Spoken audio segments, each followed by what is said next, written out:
Tunazungumzia mzozo wa kivita unaoendelea pale Mashariki ya Kati, kati ya Israeli pamoja na Irani.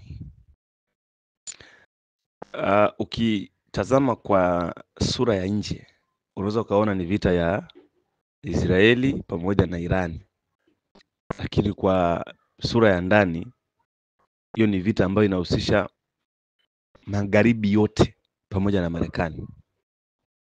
Ni mzozo mkubwa sana wa kivita, na tena ni mzozo mkubwa sana wa kivita. Na laiti kama mzozo huu wa kivita utaendelea hivi, huu mzozo wa kivita utaendelea hivi, utaipelekea dunia kwenye vuguvugu la kutokea vita ya tatu ya dunia ambao haikwepeki. Yaani ni kwamba kutokea kwa vita kuu ya tatu ya dunia ni kwamba panasubiriwa tu patapitia kwa njia gani au patapitia kwa namna gani. Lakini tu ni kitu tu ambacho wao wanaogopa kuanzisha vita ya tatu ya dunia ni kwa sababu ya uwepo wa silaha za nyuklia duniani. Sio kila mtu anayetengeneza silaha za nyuklia ana mpango wa kuzitumia. Wanazitengeneza silaha za nyuklia kama njia tu binafsi ya kujilinda na maadui zao. Kwa sababu wanajua hata wao wenyewe ya kwamba wakianzisha vita ya nyuklia hakuna anayebaki hata mmoja kwenye hii dunia, hata wao wenyewe wataangamia. Kwa sababu wanaelewa hilo, na ndio maana hawezi wakatumia silaha za nyuklia. Israeli ni taifa dogo sana mno. Yaani Israeli ni taifa dogo sana. Taifa dogo kieneo, kiidadi ya watu, kiuchumi pia ni taifa dogo sana. Kuendesha vita kwa taifa dogo kama Israeli kupigana na taifa kubwa kama Irani ni kitu ambacho hakiwezekani. Na ndio maana juzi nilikuwa nafuatilia gharama ambayo Israeli ameitumia mpaka saizi ya kuendeshea vita ni kubwa sana, kiasi kwamba haiwezi kumechi kabisa na uchumi wake. Yaani kwa mantikio ni lazima utegemee Israeli itaanguka kiuchumi. Na laiti kama Israeli angekuwa yeye ndo anapigana hii vita, asingeweza kupigana vita hii kwa wiki moja. Na mpango wa Israeli ilikuwa ni apige shambulizi moja kubwa la hatari ili asiendelee na vita, kwa sababu yeye alikuwa anajua ya kwamba kwa kifua cha Marekani ya kwamba Irani asingelipiza kisasi na asingeendelea kuipiga Israeli. Kwa walijua hivyo. Lakini Irani ameamua liwalo na liwe, ni lazima wapigane vita. Kumbuka Israeli inalindwa, ulinzi wa anga lote la Israeli uko controlled by US na magharibi nzima ndio inaolinda, control anga la Israeli. Israeli haina uwezo wa kucontrol anga lake kuzuia silaha zote za Irani. Lakini pia hata drones ambazo Israeli inatumia kwa ajili ya kuipiga Irani sio drones za Israeli. Inatumia drones za wapi? Silaha za kivita anazozitumia Israeli kwa ajili ya kumpiga Mwirani ni silaha zote za Kimarekani. Marekani kila kukicha inasafirisha shehena kuipelekea Israeli ili Israeli iendelee kumpiga Irani. Drones za Marekani zina gharama kubwa mno kiuendeshaji. Kwa siku moja tu naambiwa inatumika zaidi ya bilioni 1 USD. B1 USD inatumika kwa ajili ya kucontrol hivyo vyombo vya Marekani kwa ajili ya kuishambulia Irani. Lakini sasa kwa taarifa ambazo zipo, budget imeisha. Hata zile silaha ambazo wanazitumia kwa ajili ya kutungua drones za Irani kule juu zimeisha pia, kwa sababu kuimarisha ulinzi wa anga kwa vita ya kisasa ambayo inapigana juu ya anga, maana yake unahitaji kuwa na mfumo bora wa kujilinda angani. Na mfumo bora ni upi? Maana yake makombora yanaporushwa ya Irani na Israeli nao wanarusha makombora yao juu ili kwenda kuyashambulia huko na kuyatungua. Lakini makombora yanayoshuka, yanayofanikiwa kudondoka kwenye ardhi ya Israeli yamekuwa ni mengi zaidi. Na yale makombora ambayo yanatumika kwa ajili ya kuzuia makombora ya Irani yameisha. Kwa hiyo ndio maana Irani inashambulia kirahisi mno Israeli. Jana usiku wa kuamkia jana, waziri wa vyombo vya ulinzi na usalama wa Israeli wakati anaongea na waandishi wa habari kidogo apigwe na maiki. Wanamshtumu, wamemwambia kwa nini umeanzisha vita na Irani wakati ni taifa ambalo huwezi kulipiga vita? Kwa nini mmekubali kuanzisha vita? Kuna askari mmoja alikuwa anaripoti ujumbe wa kuwaomba Irani kusitisha vita, na akasema nusu ya Israeli imeangamizwa. Sasa hivi hakuna chombo chochote kinachoruhusiwa kutoa taarifa za maafa ya Israeli kwenda kwenye public. Ni Israeli yenyewe ndio inatoa hizo taarifa peke yake, kwa sababu kumbuke Israeli ndio wanaomiliki mifumo yote ya matangazo na media zote karibia kubwa, ndio wao wanazimiliki, ndio wanaziendesha. Kwa hiyo wameblock kote, na ndio maana hausikii taarifa yoyote ya kutoka Israeli inayoelezea juu ya maafa yanayofanyika huko. Raia wa Israeli wao wenyewe ndio wanaotoa baadhi ya information na kuzirusha kwa watu, lakini imefika wakati wamezuia hadi mitandao ya Israeli ya ndani kufanya kazi, kama vile Ivory Coast walivyo switch mitandao yote ya kijamii isifanye kazi wakati wanafanya mapinduzi. Kwa hiyo hata raia waliokuwa wanatoa information zinazoendelea na maafa yanayotokea huko, hao nao wamezuiliwa. Lakini hali ni mbaya Israeli. Maafa ambayo yanafanyika Israeli na maafa ambayo yanaendelea Israeli ni mabaya mno, hayana mfano wake. Idadi ya watu waliofariki, kwa sababu Irani anashambulia raia, wao wanashambulia viongozi. Na hata juzi tumesikia kiongozi mpya mkuu wa majeshi ya Irani amefariki, ameapishwa, ameingia kazini muda wa siku 4 tu na masaa kadhaa ameuawa, na wanaua baadhi ya viongozi. Lakini hawa majamaa wao wanashambulia kwenye maeneo ya raia, kwa sababu wanajua raia ndio watakao react na kusema kwamba hii vita isiendelee. Na hapo ukumbuke Irani anasema kabisa ya kwamba hajaanza vita rasmi ya kumpiga Israeli, kwa sababu anasema akianzisha vita rasmi ya kumpiga Israeli ana uwezo kumpiga kwa siku moja kammaliza. Kumbuka Israeli ni taifa dogo mno kuliko Irani. Israeli ina watu hata milioni 20 hawafiki, lakini Irani ina watu zaidi ya milioni 91 na kuendelea. Ukubwa wa kieneo wa Israeli ni sawa na mkoa wa Kigoma Tanzania. Ni kainchi kadogo sana, tofauti na inchi kubwa ya Irani. Irani ni inchi kubwa mno. Unaweza kuchukua Tanzania, Afrika Mashariki nzima ndio ukapata inchi ya Irani. Ni lidude likubwa, na wana silaha za hatari na wana mifumo bora ya ulinzi ya kujilinda, kiasi kwamba Israeli hawezi akapigana vita ya Marekani. Lakini angalia reaction zote za Israeli zinapitia kwa Trump. Trump yani yeye ndio kama vile anaiongoza hiyo vita. Sasa wanasema Wapakistani wamesema kwamba kama Marekani ataendelea kuhusika na vita na akaendelea kuwashambulia Iran, wataipiga Israeli kwa bomu la nyuklia. Hiyo sasa sio story, hiyo ni serious issue ambayo iko ndio inasubiriwa, na tayari mpaka hilo bomu limeonyeshwa ambalo limesetiwa. Wanasema kwamba wataipiga makao makuu ya Israeli. Hawatapiga raia, wataenda kupiga kwenye makao makuu ya Israeli bomu la nyuklia. Pakistani wamesema hiyo ni taarifa ambayo imerushwa kote, hata ukipita kwenye CNN unaiona, na kwenye BBC unaiona, na kwenye Al Jazeera na mitandao mingine yote unaiona. Wamesema wataipiga Israeli kwa bomu la nyuklia Pakistan kama wataendelea na mashambulizi yao, kama Marekani ataendelea kuingilia hii vita. Yaani Marekani ameivaa hii vita ezifu kwamba ni vita ya kwake. Sasa kwa jinsi hali ilivyo na kwa jinsi hali ya hatari ilivyo kwa raia wa Israeli, hawana makazi, hawana sehemu ya kuishi, wanatangatanga na kukimbia. Na ndio maana jamaa wanashambulia usiku, na wanasema kabisa mchana fanyeni kazi zenu, kuleni mshibe, mlale, usiku mjiandae na mashambulizi. Kwa nini Irani anashambulia usiku na sio mchana? Ukishambulia mchana, mabomu yanakuwa hayasapotiwi zaidi na oksijeni, sababu oksijeni iliyopo duniani inazuia fire. Ndio maana hata zile fire extinguisher huwa zinatumia oksijeni kwa ajili ya kuzima ule moto. Kwa hiyo mchana moto unakuwa haulipuki, tofauti na usiku ambao oksijeni inakuwa imekuli. Kwa hiyo usiku mlipuko unakuwa ni mkubwa zaidi na una uwezo wa kusambaa sehemu kubwa. Kwa hizo ni mbinu za kivita ambazo Iran anazitumia, ndio maana yeye anashambulia usiku. Hasa ndio maana baada ya kuona ya kwamba vita imewalemea Israeli, hawezi tena kuendelea kusukuma vita, wakaanza kutoa vitisho ya kwamba wanasema wanajua mahali anapojificha rais wa Iran na wanaweza wakamua muda wote ule, na wanamwambia kwamba asitishe mpango wake wa kinyuklia. sababu ya vita hii kubwa ni nini?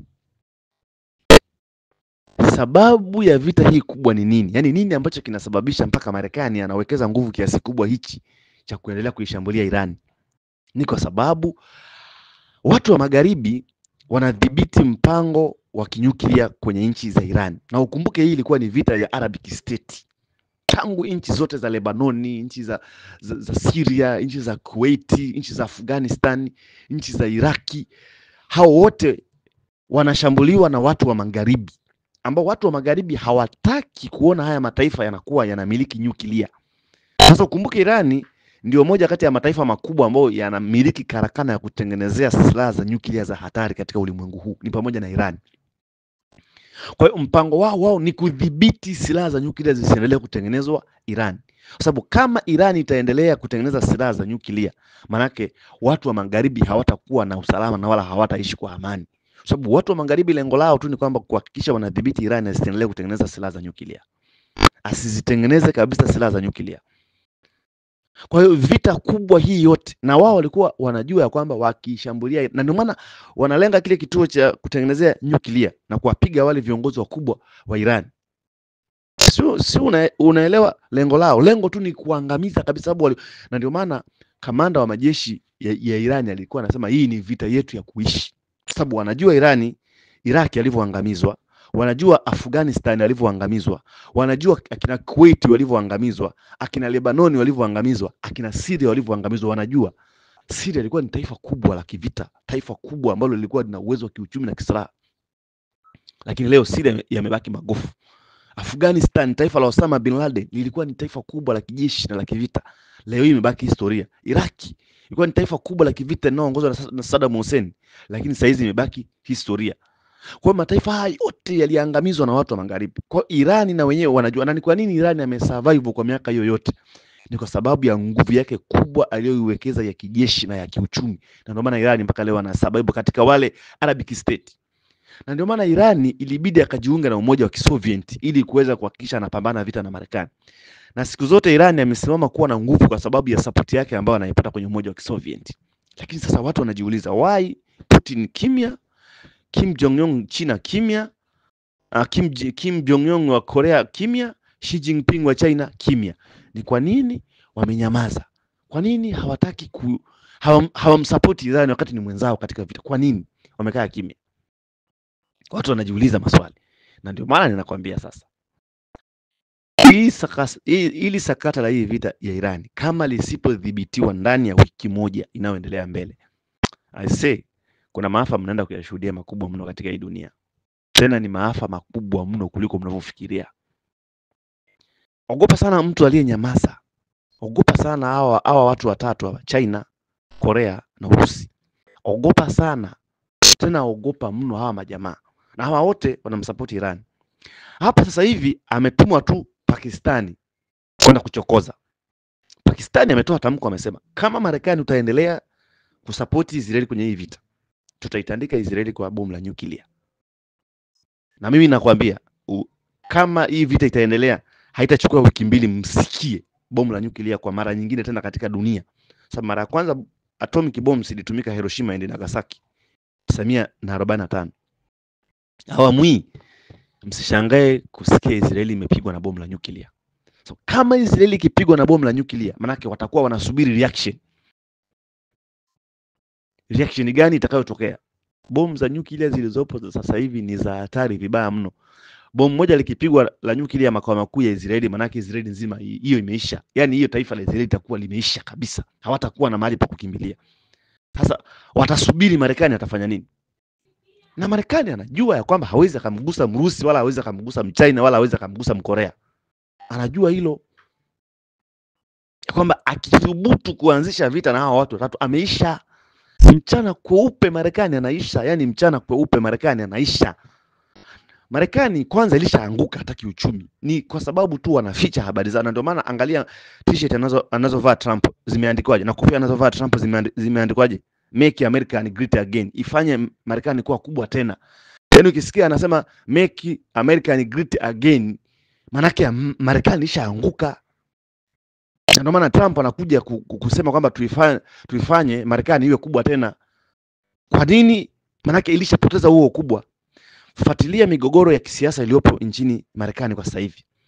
Wale mabilionea wakubwa na wanasiasa wakubwa wote waliomsupport Trump kwenye kipindi cha uchaguzi wameitirafiana naye. Hadi Elon Musk wameitirafiana naye. Na juzi kulikuwa kuna maandamano makubwa yalifanyika Marekani, baadhi ya raia wakishinikiza utawala mbaya wa Donald Trump na namna anavyotumia vibaya mamlaka yake, na wakianikiza hata ikiwezekana ajiuzuru rais Donald Trump huyo. Kwa hiyo hata hali ya kisiasa iliyoko ndani ya taifa la Marekani ni mbaya mno. Wale wote vigogo wakubwa, wanasiasa wakubwa pamoja na mabilionea wakubwa walioko Marekani waliomsupport Trump kwenye kipindi cha uchaguzi, hata hao nao hawako pamoja naye. Ndio maana nimekwambia Marekani yenyewe imeanguka, lakini hizi habari haziwezi kusemwa, zitafichwa kwa sababu wao ndio wanamiliki media. Hawasemi kwamba Marekani imeanguka. Ndio maana Trump anavaa t-shirt imeandikwa Make America Great Again, ifanye Marekani iwe kubwa tena. Hawezi akasema Make America Great Again kama Marekani ingeendelea kuwa kubwa. Wanajua Marekani imeanguka. Na ndio maana hata hapa juzi wakawa wanapambana kupandisha ushuru wa China. Yaani ni kwamba media hazitangazi tu ya kwamba sasa hivi great superpower kiuchumi ni China, lakini hawatangazi. Na ndio maana Marekani wakaingia mgogoro juzi wa kupandisha mpaka asiwe 25% za kodi kwa China, ili tu aangalie namna ya kujaribu kupambana kumwangusha Mchina.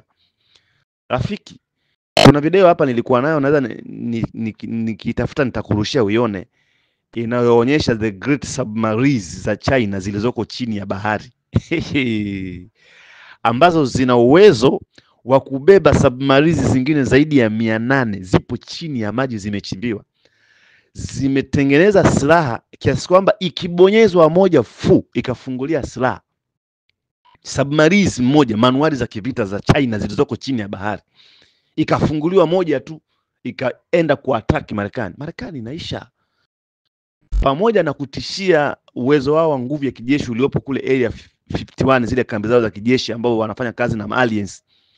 Pamoja na hayo yote, lakini Marekani hawana uwezo wa kuivimbia China, hawana uwezo wa kuivimbia Korea, wala hawana uwezo wa kuivimbia Urusi.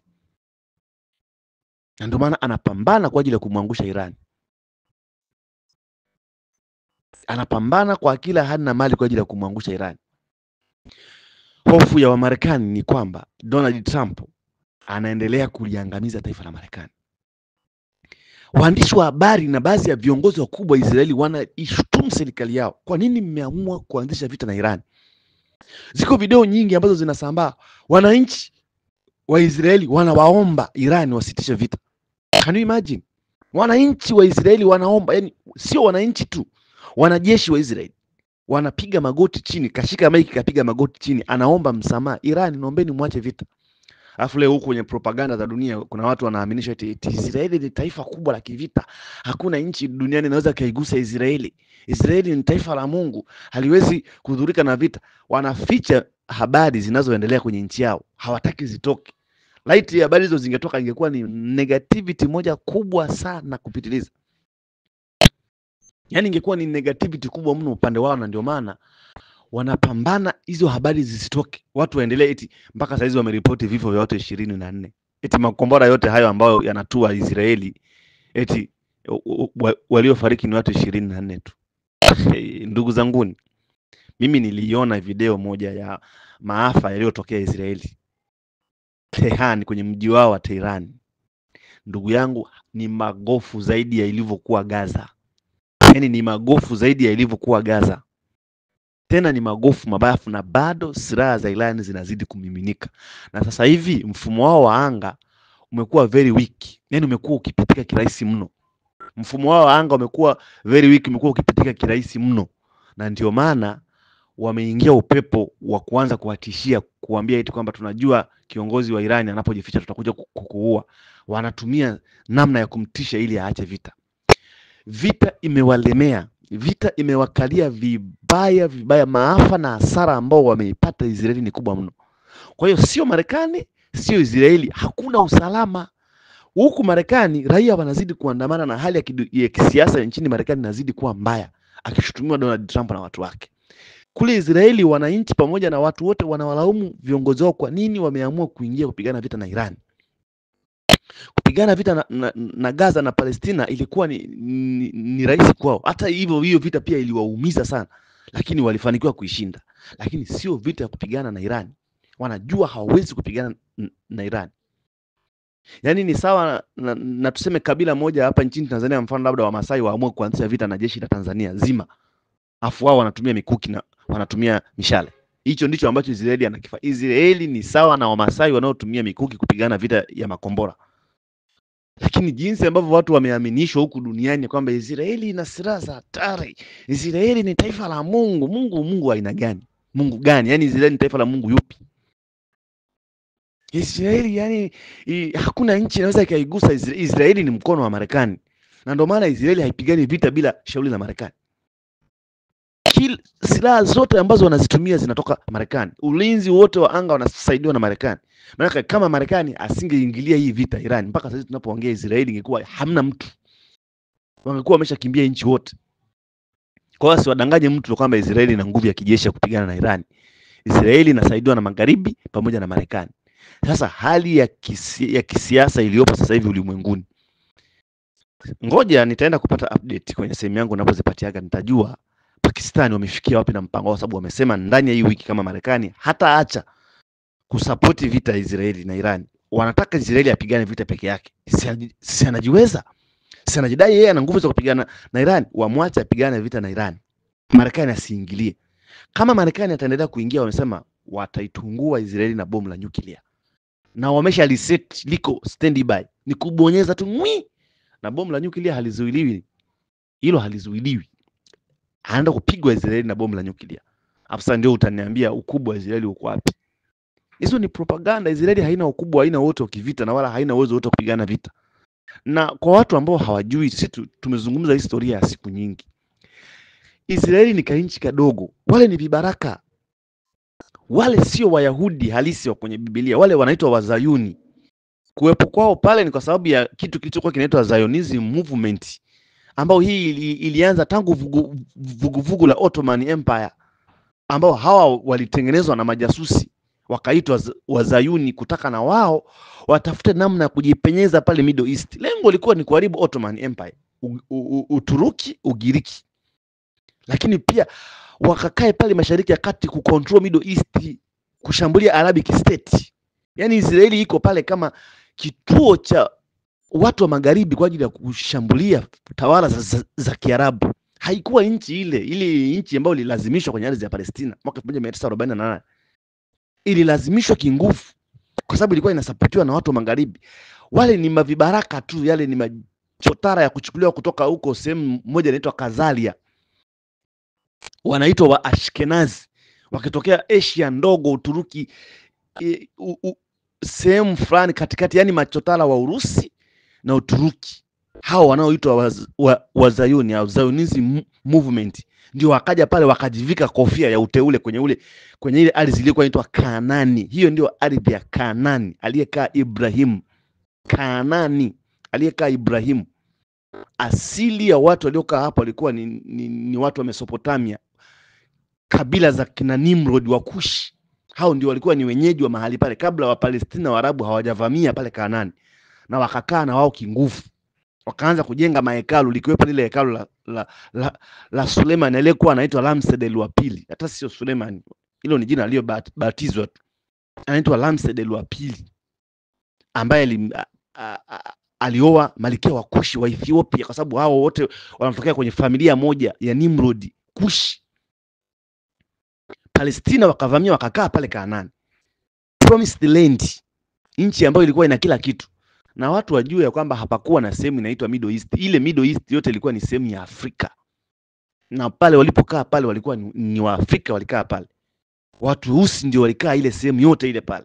Mashariki ya Kati pale. Sio sehemu ya Ulaya wala sio sehemu ya Marekani. Ile ilikuwa ni sehemu ya Afrika.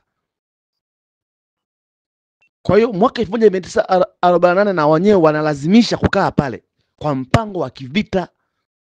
Hakuna uteule wa Mungu wala hakuna uteule wa nini wala wa nini na matakataka mengine yote ambayo mnayasikia huko eti sio taifa teule, sio teule. Just it's a propaganda.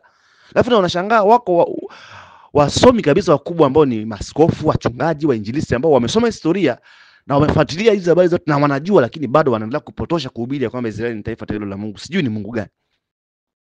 Na ndio maana hicho kinachokuwa kinawatokea sasa hizi. Kwa Zionism movement ndio ilizaa hili taifa ya kulazimisha na wao wabaki pale kama taifa teule, na wakatengeneza false doctrine na wakaingiza kwenye dini, ili dini ya Kikristo ilitambue taifa hili kama ni taifa teule la nani? La Mungu.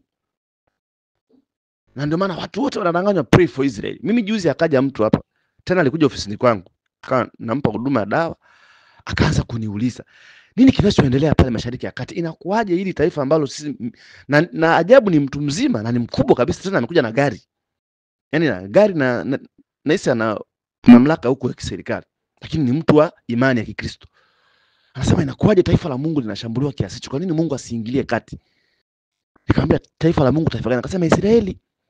Tumekuwa tumeamini kwamba hakuna taifa la kuigusa Israeli. Mtu atakayegusa Israeli amegusa mboni ya jicho la Mungu.